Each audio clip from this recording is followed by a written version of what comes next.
Hello, everyone, and welcome to a brand new episode of the Steel City Insider podcast. I'm one of your hosts, Jeremy Ritz, alongside publisher of Steel City Insider, Jim Wexell. And today we have a special guest on our show, Rick Laughland, who covers the Jets, author, sports journalist, and he has his own podcast called, aptly titled, Just Another Jets Podcast. And he has a book on the history of the Nets. He's working on one about the Jets. Rick, welcome to the show. Excited to talk about this weekend's game with you. Yeah, good to be with you guys. Thanks again. And couldn't ask for a more intriguing, unpredictable, I would say, week one matchup with Aaron Rodgers coming back to town. What makes it unpredictable? For me, when I'm looking, and maybe I'm speaking just from the Jets perspective, because the Steelers, as we know, have been a model of consistency, whether, they're not getting over the hump and winning playoff games. I think Steeler fans could speak to that more than I would. But for the And Jets, right? But from the Jets perspective, I mean, I was talking with Jeremy before the top of the show. It's just a rotating carousel of quarterbacks. And Aaron Glenn, early returns, hasn't coached a regular season game. I like the way he runs things, plays things close to the vest. We don't really know what this offense is going to look like. I mean, I did watch Justin Fields last year with Pittsburgh, of course, and I think he has some limitations as a quarterback. I just don't have a flavor for now. You have an injury to the offensive line, to AVT. I don't have any indication how this offense is going to churn, if it is going to even get off the ground against a top flight defense against the Steelers. So that's what I'm eager to see, is how Engstrand and this new regime, as far as the coordinators, are able to kind of put the pieces of the puzzle together here, because there's a lot of, I guess you could say, odd sized parts and how they're going to fit. Yeah, so the Jets, and this is not to be critical of the organization, but like you said, with the QB carousel and just, I guess, instability amongst the leadership of the organization with their new head coach this year, Aaron Glenn, have you seen a noticeable shift in just the team culture and how players are responding? And has that carried over into camp and the preseason performances? I'm always, I have the battle scars to prove it. I mean, going back to Bill Parcells that first year in '97, and of course, Aaron Glenn being a disciple of Bill Parcells, they went in '97, I believe, went 9-7, just missed the playoffs. They lost a critical game in what would have been then week 17.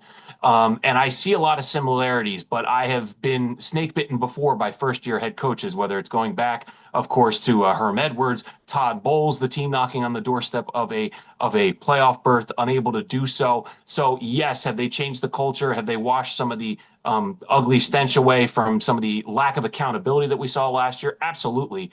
I just felt there's a common denominator here over the last 20 plus years, and that has been right at the top with owner Woody Johnson, basically making a panic move last year when the team early in the season, fourth or fifth week of the season, making a change at head coach. I just thought was a total mistake. That just sent the season spiraling out of control. I think that's something that if you're going to make a change from Robert Saleh, they could have done it before the start of the year, certainly after the end of the year, or if the team was out of playoff contention. But that's been a common theme throughout Jets' recent history since Leon Hess, of course, passed ownership to Woody Johnson, is just a constant carousel of GMs, quarterbacks, coaches, no stability. So I think the hope is that Aaron Glenn is going to bring that stability. He's a trusted partner of Woody Johnson, of course, being drafted by the Jets, a tremendous player for the Jets, quite frankly, that maybe, just maybe, Woody Johnson can kind of take his hands off a little bit, trust the former player, a guy that's a Bill Parcells protege, still in touch with Bill Parcells, and kind of let the football people make the football decisions. That's been a common theme with the Jets and their ownership. They don't seem to allow that to happen. How are the Jets going to score? I mean, they have one receiver. We respect Garrett Wilson. What else do they have? And about their offensive line, AVT is often injured. I assume you could get over the loss of a guard who's always injured, but you do have two rookie tackles. Well, they're not rookies. The one on the left is a second year guy who hasn't played yet, right? Right. So you have Fashanu and Membu, who's their draft pick this year, Membu that being, and you're going to see Joe Tippmann, who really had struggled at center, quite frankly, going back to last year, bad snaps, really didn't have a command of the offense. So he's probably going to kick out to guard, and you're going to have Josh Myers come in and play center. And he's had some experience. He's probably, a lot of Jet fans, who knows, they're not football evaluators. They're saying he's the weakest link on the offensive line. But anytime you're reshuffling the interior of that line, that's a concern. I had the same concern you did, Jim. Well, probably not a concern for you. Probably more of a something you rest your head on the night at the pillow at the head at the end of the night, because this Jets offense, I don't know how they're going to move the football with regularity. Only having Garrett Wilson, who teams, principally the Steelers, other opponents, they have Buffalo coming in week 2, are just going to double team Garrett Wilson and tempt the Jets to try to use their tight ends. They have Mason Taylor, son of Jason Taylor, who was a standout at camp. He's a rookie, has not played in an NFL game. Jeremy Ruckert, who has had issues dropping the football, is an all-around good blocking tight end. He doesn't exactly light the world on fire as far as a pass catcher. And Breece Hall, he's really in the final year of what could be, the last year of his contract, could move on after this year, but he is a secret weapon in the passing game. I wonder if they're going to maybe use him in the slot, use him as a third down back. Because you have a couple guys behind him in Isaiah Davis and Braylon Allen, young guy, 21 years old, just reminds me of a poor man's Derrick Henry. He's great in short yardage and goal to go situations. He's only going to be as good as that offensive line allows. So like I said, there's question marks all over the field for the Jets offensively. And Alan Lazard, who's slated now as their number 2, he had a really rough go of it. His early Jets tenure, if you want to call it that, that was an Aaron Rodgers special. He brought him over, looked ugly early, and actually was productive, middle towards the end of last year. But he's been banged up. So there's more questions than answers on the Jets' offensive side of the ball. And this Steelers defense is no joke based on what I saw last year. If there's any carryover from last year to this year. Well, I mean, before Jeremy asks your next question, I just want to talk about carryover for a minute, and I'll be on your show tomorrow talking about this. They played Lamar Jackson and the run-heavy Ravens and allowed 299 rushing yards. That was their last game. They've had to sit with that, and so now you have a kind of a replica, maybe to a degree. Justin Fields can really run. Man, it's not going to be easy running on this. I know carryover is funny because they gave up 299 and they should suck, you would think. The only addition is injured. The first round pick is injured. Right. But just stewing on giving up 299, I don't think bodes well for the Jets running game. I mean, if they could pass the ball on the Steelers, God bless them. But well, I don't know that anybody could run this week after sitting all this time with the. So that's the carryover I expect. And the other thing, I was curious as to get your opinion on whether you thought last year Rodgers was washed. Well, to answer your first question, where I differentiate between that Baltimore Orioles, Baltimore Ravens offense and what the Jets are trying to do, Justin Fields has not shown the ability to stretch the field. I mean, the Jets, even in the preseason, and look, they're going to be vanilla. They're not going to show all their looks, want to keep things close to the vest. I mean, I would be surprised if you go back and look if he completed a pass over 15 yards. So that is my concern, is how are they going to stretch the field? They're not going to let Garrett Wilson beat them. Alan Lazard is a possession receiver. You have Xavier Gipson, who's more of a special teams extraordinaire. They have, in their inability to stretch the field, I think the Steelers are just going to crowd the line, put 8 guys in the box, and make it awfully difficult for this Jets rushing attack to get off the ground. So from that standpoint, like I said, I think points are going to be at a premium for the Jets. The Jets are going to have to lean on their defense to really produce some plays. And carryover effect, the Jets were in a different scheme last year under Robert Saleh. They sat in a lot of soft zones. They sat back. They tried to, allow a lot of yardage, but tried to kind of hunker down in the red zone. But they didn't force any turnovers. They were one of the worst teams in the NFL forcing turnovers. Sauce Gardner now is in a new system. I want to see him take that next step. So to answer your question, Jim, I think the Jets are going to try to lean on that running game. The question marks up front, their inability to stretch the field, I think, is going to hurt them. As far as Rodgers last year, I talked with Jeremy about this a little bit. I felt Rodgers really, does he love attention? Yes. Is he controversial at times and polarizing? Absolutely. He does some of these intriguing interviews, and Jet fans kind of got sick of it towards the end. But I mean, he wore his heart on his sleeve. I mean, that first game, the Jets had a lot of momentum. They were, preseason picks to go to deep into the playoff. Dare I say, I won't even say the word that starts with an S. But the wind got just taken out of their sails that week 1 of the 2023 season. I thought they had some momentum. Aaron Rodgers tried to come back. They started slow in last season, and then when they went to London, they faced that stout Denver Broncos defense that just beat and pattered Rodgers around behind that offensive line. And he got banged up, hurt his leg, hamstring, didn't look the same in the middle of that year. And then he finally got healthy towards the last, I want to say 3 or 4 games. And him and Devontae Adams, were lighting up the scoreboard, but the Jets were out of playoff contention. So as far as any ill will that Jets fans should have towards Aaron Rodgers, he did everything he could except for prevent himself from snapping his Achilles to try to get this team back on the winning track. So personally, I don't have any ill will. It's just one of those situations. You hit the reset button, didn't work out. And now he's in I would argue, a much better opportunity for him to succeed. Well, not so much ill will, but do you think he still has it? Has I something? do. Yeah, I do. The thing that concerned me in the middle of last year was his just inability to move around the pocket when the rush would come in. I mean, he just looked like a sitting duck. It reminded me, and I covered the Giants for many years towards the end of Eli Manning's tenure, where the Giants just never get that offensive line right after those 2 Super Bowls in 2000, when they won it in 2008 and 2012. And he just couldn't avoid a rush, couldn't even maneuver the pocket. And I saw some of that with Aaron Rodgers last year. But towards the end of the year, when he started getting healthy, he was making throws on the run. Certainly wasn't going to be a run threat. Maybe he could scramble outside the box and make some plays with his legs. I saw some of that, and I've been following throughout training camp. He looks healthier than as healthy as he was going into week 1 of the 2023 season. So I think he has something left in the tank. And the Steelers, certainly between Metcalf and all the weapons they have, especially the tight end position.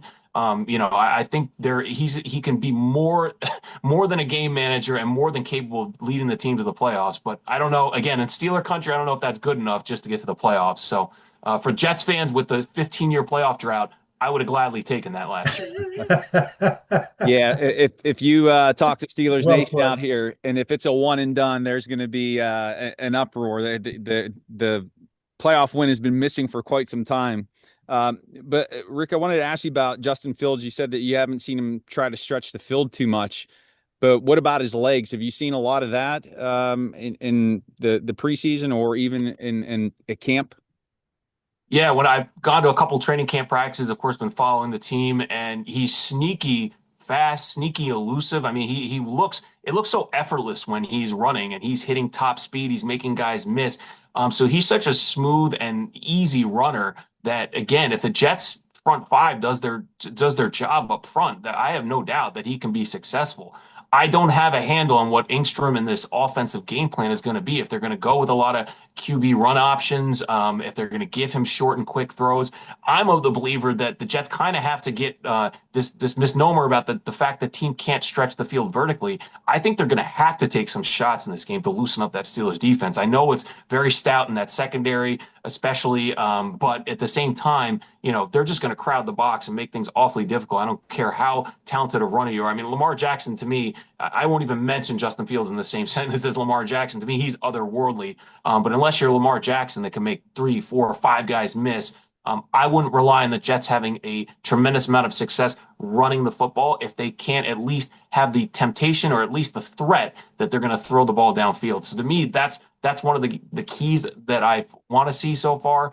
And correct me if I'm wrong, during Justin Fields' tenure with the Steelers, he was an adept game manager. He certainly made plays with his legs, but I didn't see him making these big, huge throws down the field. Maybe, during his time in Chicago, more so than with Pittsburgh and so far in the preseason with the Jets. With all due respect to a great young man, Justin Fields, I really enjoyed him. I think he's a winning person, but I didn't see him making many plays with his head either. Mm. I'm not sure he's adept at reading defenses. And if he has any kind of problem, Arthur Smith is going to help the defense. Arthur Smith, Steelers offensive coordinator. He's been in the defensive coordinator's ear about what works against Justin, what Justin's flaws are. They know Justin inside now. Apparently, they weren't satisfied with him. They were satisfied enough to go after him a little bit. But I think they're going to confuse him. Me personally, I think it's going to be really tough for the Jets to score. And I think the Steelers are going to have a hard time scoring. But I do, and I do like Rodgers too. Like you said, he makes quirky interview noises, to say the least. but I find him interesting and funny. And sometimes when he swats down a reporter with a nasty remark, sometimes you're happy. Sometimes you're like, because you want to ask a question and people overshout you, and he looks at the rude person and swats them away. And it's kind of satisfying to a degree until it's going to be me. It'll be me one of these days. But anyway, I just wanted to say that about Justin. I'm sorry to interrupt you. Jeremy, go ahead, bud. Yeah, so Rick, it sounds like that the offense is gonna be challenged for the Jets if Fields cannot stretch the field or just push the ball down the field with his arm. Yeah, I mean, absolutely. And just to comment on Jim's, Tom Coughlin was like that when I covered the Giants. Everybody look around the room and like wanted to ask the question about Odell Beckham and why didn't they, discipline him more? And he instilled a fear in reporters for asking, even the most simple questions. So I see a little bit of Tom Coughlin and Aaron Rodgers, and those are guys with Super Bowl rings to show for it, so they can kind of conduct themselves in that way. But yeah, Jim, to your point, I mean, Justin Fields has never been a quarterback so far in his NFL career to show he can go through a progression and read defenses and make line adjustments. So that's why I think that the Jets are going to really have like a two read options for him, run and pass, primary receiver, dump off. It's going to be dink and dunk. It's not going to be pretty. And that's why for me, you're kind of betwixt and between here with Justin Fields because is he a nice option to have? Sure, he's better than, maybe 50% of the quarterbacks out there. Maybe I'm overshooting that by a bit, but is he the long-term solution? I look at him as the prototypical stopgap quarterback that you essentially can draft the guy to come behind him and to, really take the reins. And the Jets still haven't found that guy. They tried with Zach Wilson. They failed. Mark Sanchez, who's unbelievable. Somebody asked me a trivia question the other day. Who has the most playoff wins in New York Jets history? Not Joe Namath, not Ken O'Brien. It is Mark Sanchez. So the Jets, as much as an up and down career he had with the Jets and couldn't wait to run him out of town, he had the most playoff success. He also had an unbelievable offensive line, running game, defense, all the other pieces of the puzzle. But nonetheless, I have the same concerns about this Jets offense, the limitations of Fields. To me, he's the antithesis of Aaron Rodgers, who's cerebral. He's going to play games at the line of scrimmage, show you different looks. I even saw an interview with Rodgers this week talking about Arthur Smith and saying how, he's going to be able to recite the playbook back to him, and they're kind of going back and forth. So that's the one thing I always respected Rodgers for, was just he's an astute student of the game, understood when he came to the Jets, understood the history of Jets football. He spoke a lot about the tradition of the Steelers. So as salty as he can be sometimes and difficult with the media, he's certainly a student of the game. And again, he's going to do everything to put his players in a position to win. Before we jump to defense, I will say about Justin that he has stopgap potential with a ceiling. If the light goes on, there's something that you could say, whoa. And hey, the NFL is full of stories of quarterbacks, the lights going on in the fifth year and beyond, a little bit beyond. Terry Bradshaw for one. Anyway, Jeremy, did you have any questions about the defense? Yeah, so that's just jumping over there. So I think we covered the offense pretty well, but in terms of the defense, is the personality of Aaron Glenn reflected in this defensive unit, and what can the Steelers expect this Sunday?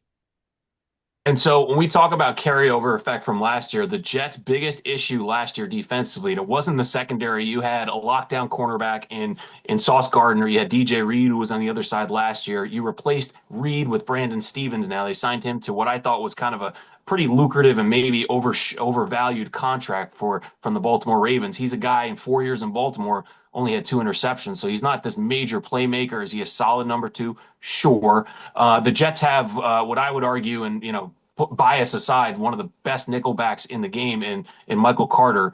He's really an underrated type of player. Makes a lot of big plays. You can put him on an island, and he's going to do his job and do it well. And they have addressed what the biggest bugaboo was last year, which was run defense. Teams just wore the Jets down. They out physicaled them at the line of scrimmage. They kept time of possession, kept the ball away from Rodgers, and the Jets were able to swing a trade, which I think is critical for Harrison Phillips from Minnesota. He's going to help plug up that middle with Quinnen Williams. You have Will McDonald on one side. And then, of course, this is a Jets team that can rush the passer, has shown that ability. And you have Jermaine Johnson. He's coming back. He suffered an early season Achilles injury last year. All indications, again, take it with a grain of salt. It's training camp, it's preseason, say that he looks as good as ever. He was, one of the Jets sack leaders, along with Bryce Huff, who went to the Eagles last year and totally disappeared on a Super Bowl contender. I don't know how that happened, but yeah, the Jets are going to be able to certainly hold their own at the line of scrimmage. I think this year, this is not, I still think the Steelers will have some success running the football. But last year they were basically overmatched, out-muscled. They've added some beef in the interior. Robert Saleh liked to, run 7, 8, 9 linemen, just substituting guys in and out constantly to keep them fresh and let them pin their ears back. But I think that Aaron Glenn has brought kind of a tenacity to this defense, not sitting back in soft zones, not allowing, basically getting right up in receivers' faces, jamming them to the line of scrimmage, and that's where the unknown factor is. Sauce Gardner has never played in this type of system, so I don't. Is he more the Richard Sherman type that is going to be able to drop back and play his zone and play schematically well, or is he going to be Darrelle Revis, where he's going to get up and get under your shoulder pads and knock you off the line of scrimmage and shut you down? That's what I'm curious to see. But I think the Jets defense will hold its own. And Jeremy Sherwood, who took over for C.J. Mosley, the middle linebacker, he retired. He's a big playmaker. But other than that, I don't see, other than Quincy Williams, his brother, Sherwood, and Sauce Gardner, who else is going to make plays on the defensive side of the ball? That's my major concern. So, in talking about Gardner, sorry, Jim, and talking about Gardner, has he typically followed the team's number one wide receiver? Yeah, he has last year. DJ Reed. If there's very twitchy, fast, receivers that are out there that maybe Sauce can't, doesn't have that top line speed. He's long and lanky. He is strong. He's not a great tackler. So when guys are able to catch it, this is the concern I have with DK Metcalf. The physicality there to be able to just box him out and catch the football. And is Sauce going to be able to tackle and wrap up? That was a major issue for the Jets last year, run defense and wrapping up ball carriers. So DJ Reed, who was undersized, he was able to keep up with shifty receivers. But again, Sauce, my biggest concern is going to be tackling and keeping up with the physicality, because he has the length. He reminds me of Antonio Cromartie with the length and some speed, and then he has the cover skills of Darrelle Revis. But again, for him to get to a pro, all pro level, he wasn't named the team captain this year, which was kind of a little bit of a slight, I would say. He even said that's something that's a goal in his career. For him to take that next step, just like Jim had said for Justin Fields, for the light to go on in year 5, for Sauce Gardner now to be that upper echelon top cornerback in the league, he's going to have to show something in Aaron Glenn's system this year. Well, Rick, I tell you what, if there's a question about his physicality, I'm sure it's apparent on tape, and they will run Metcalf wide receiver screens at him, and he may not want to defend that play. I see it in practice. I sure wouldn't want to defend it. Uh, I've seen them do that, and they run they'll run 4 tight ends. Johnny Smith will be in the backfield. I asked Johnny Smith today, I said, if you line up in the backfield, can you call it 14 personnel? Is it or 04 personnel? He looked at me, he laughed, he goes, I think this guy's on to something. And the whole group laughed at me. I even laughed. It was funny, but the physicality, they're gonna test Sauce. I didn't know that was a question. That's interesting, because DK Metcalf, they'll throw that wide receiver screen all day. Yeah, they were throwing the old Deion Sanders line at Sauce. You can't tackle. He's soft. He's this. And I think even one of the Jets reporters, I think it was Rich Cimini, maybe of ESPN, I'm pretty sure, had said that Sauce missed a critical tackle down the stretch of a game last year that, he claimed was a reason why he lost the game. And Sauce was subtweeting him and saying, oh, that's not the reason. So, it's been a sore spot for Sauce Gardner. He has to show not only himself and his team, but the fans, Jet fans, Steeler fans, that he can actually make a play. So if I'm Arthur Smith in that offense, I'm testing that all day, every day, because again, the Jets, they're probably going to be stingy in pass coverage down the field. Where I have question marks, are they going to wrap up ball carriers? I still think that's going to be an issue. That's interesting. Yeah. So, Rick, bringing this all together, putting the offense and defense together of this Jets team under a new head coach, Pittsburgh's traveling to New York here. How do you see this contest playing out? And would you care to possibly share a prediction?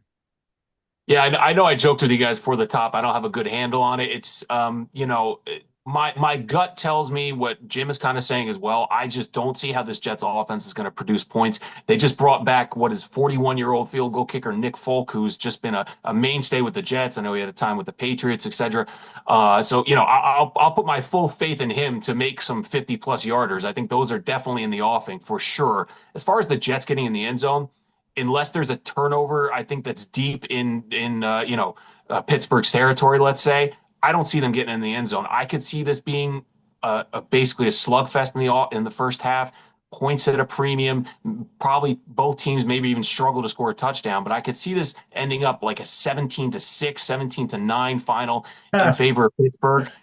I just don't think the Jets have the firepower. And like you said, just like the Jets know Aaron Rodgers, that defensive staff for Pittsburgh know exactly what, Justin Fields, his weaknesses are. I think they're going to exploit that.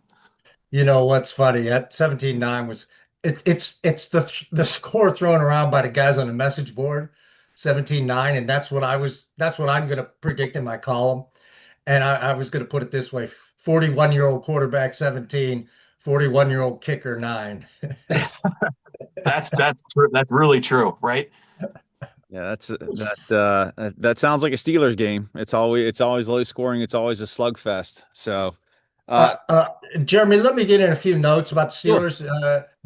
Do we have the capability to let Rick go on his way and just Yeah, wrap this yeah, up with the yeah, Okay, Rick. Rick. Hey, thanks a lot, Rick. I'm going to see Yeah, you tomorrow appreciate you guys. on your show.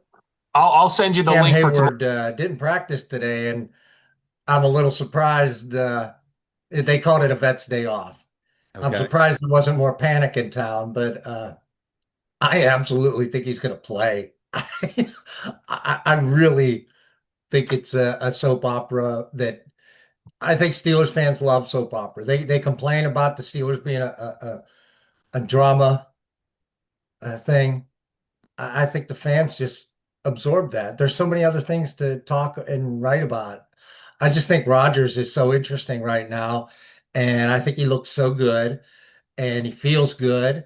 He's going back to New York where he was completely, the new coach had him fly all the way across the country just to say, we don't want you. Yeah, You know, that doesn't make and sense to me. Yeah, like Rodgers why? is savvy enough not to say that this is big for him, but I think it's Mhm. big for him. And Brandon Eccles, the fourth cornerback for the Steelers, who looks really good. He came from the Jets, and I should ask Rick about where would Brandon Eccles be playing right now? Would he be starting? And Brandon Eccles said, "It's an honor to just get on the field with the guys that are here." Mhm. Uh, and Brandon Eccles is a good player, and he's a pretty good fourth corner. But he said, I said, "Are you like Aaron Rodgers going to tell me this isn't a big game for you?" He goes, "No, this is a big game for me."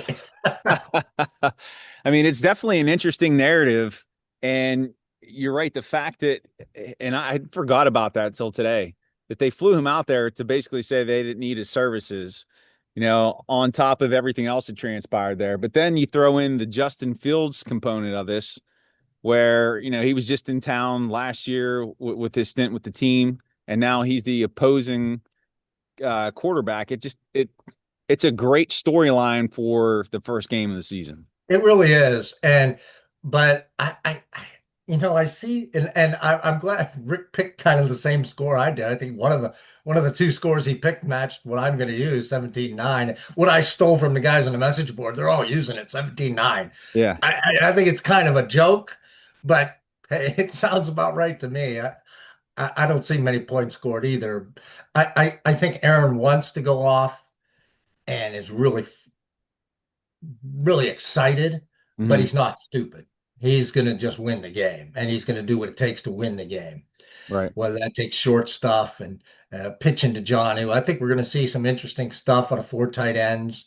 Um, Johnny seems to have taken over as the number one tight end over Pat, Hmm. and that should be good for you because you can pronounce Smith, right? I think I can handle that one pretty well.